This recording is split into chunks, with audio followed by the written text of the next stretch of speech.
Alright guys, a quick one. Here, I'll detail how to sign in or log in new Apple ID or iCloud account on iPhone.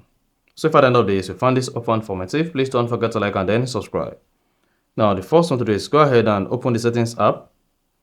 Click on Apple account. Then it should say use another device or sign in manually. Go ahead and use sign in manually.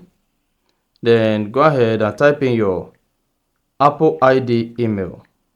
So just go ahead, type in your email, and then once you typed in your email, you want to click on the go button and you'll be prompted to type in your password. If the email is correct, then go ahead and type in your password. Now once you type in your password, click on this check mark and then hang on. This is going to go ahead and sign into your Apple ID account or iCloud account on your iPhone.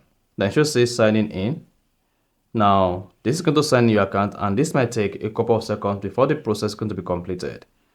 Then you'll be prompted to type in your iPhone passcode. Then go ahead and type in your iPhone passcode. And then you are good. So that's exactly how to sign in Apple ID or iCloud account on iPhone.